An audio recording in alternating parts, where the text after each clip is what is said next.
We're over here with Kendricky, man. I'll let him introduce himself. Hey, I'm Kendrick.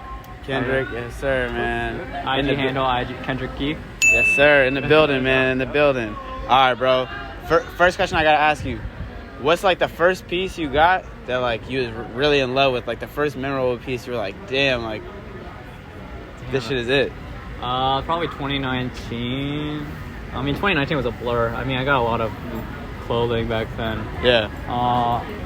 Most memorable, I was just based off not even the item but the experience. One of my homies wanted to trade me because I had a pair of Dior Navigate boots. Oh shit. And that sound crazy. And he wanted to trade some Dunks with me, and I was in LA at the time for 3 months for an internship, and the guy came by, and his name was I forgot his name, but he was from San Francisco, and he was like, bro, let's meet up like right now. Yeah. I need to meet you like tomorrow type shit. And then fucking bought a ticket from SF.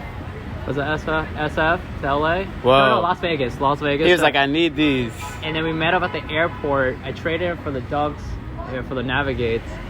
Yeah, that's only based off experience, and I left the house at the airport. And you got him, you were like, whoa. Like, yeah, nah, for sure. Some pieces are like that. Like, I feel like it's like, you can get like you can kind of connect. It's like you almost connect with certain pieces, you know what I mean? Like, certain shit, you feel it with inside you. You're like, I need this, bro. Yeah. And you throw it on, and it's like, you just feel, it's something like, it's like a fire, like, with inside you. It's like, damn, this feels right. Like, yeah. But yeah, man. I was going to ask you.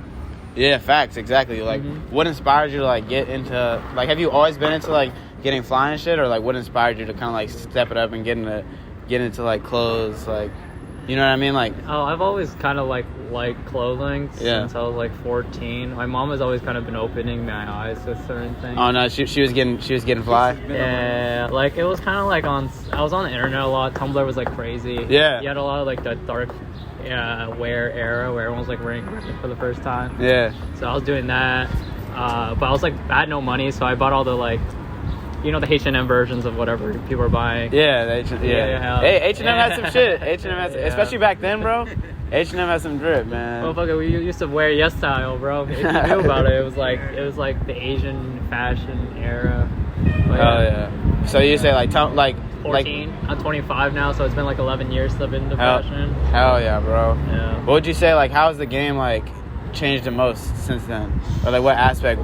I think a lot more people into it now. A lot more people in general? With it. Yeah, I think if we're talking about the past, like, 4 years, I think there's a lot more people. Yeah.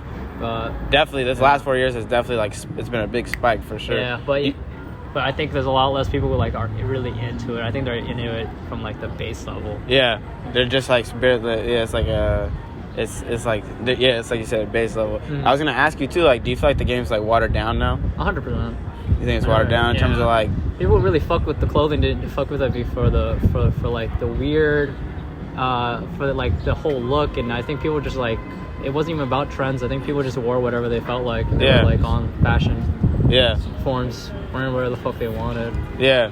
Nah, yeah, that's a good point, bro. I just feel like somebody said this earlier, like, originality will always stand out. So I feel like in some aspects, like, the people who are really into it and it's really like part of their character, like, I feel like those people will always stand out. You know what I mean? Yeah. Like, and you can always like tell. But who really has a genuine passion for it. What would you say is like the best part about being in New York and like working in New York? Opportunities. I guess you get more shit done a lot. People will tell you, like, I've gotten more things done in the past year than I've done in the past 6 years of my life. Yeah. So quick. Yeah, and you're always fucking busy. You're out like every single day. Yeah. Making shit happen. Yeah. How'd you say it's different, like working in LA versus like working out here? You might want to see this. Go. Yeah. He's gonna drop some shit off. No cap. But like working in LA versus working in New York, like how is it different? Because like both places, like you can get a lot of stuff done. Bro. I feel like in LA it's a lot more. You're stuck in the crib and there's not much accessibility to get anywhere. Especially on 5, you got to get an Uber to any place. Yeah. Whereas in New York, you got the subways and shit, and just like, it just kind of works out a little bit more. I feel like the city's like more accessible like that. Like it's more places you can reach and touch. You know what I mean? Like, and people are a lot nicer too. I feel like here. I mean, LA was felt like a lot of cloud chasing of demons. Yeah. Nah. That fact. You feel it slightly here. I think it's gone worse here before. If you were here like maybe 3-4 years ago, it was a lot more community based. Yeah, like people like doing fuck shit, but like it was fun. Even the fuck shit was organic. Yeah. Yeah. So the shorts that you just made for it's called Clay Noir, right? Yeah, Clay Noir. Clay Noir. Yeah, shout out Clay Noir, man. I'm wearing the pants right now. Shout out to Clay Noir sweats, man. Go grab you a pair. Yes, sir. What made you make like the how did you think of the shorts? Like what was like the process behind that? The shorts? For the shorts, it was just more like I've always wanted a pair of culottes, and no one was really making it the way I wanted to, so I just kind of made them. You're like, I gotta do it myself. Yeah. It was sort of like, if no one's gonna make it, I might as well make it, even though no one really fucks with it. Yeah.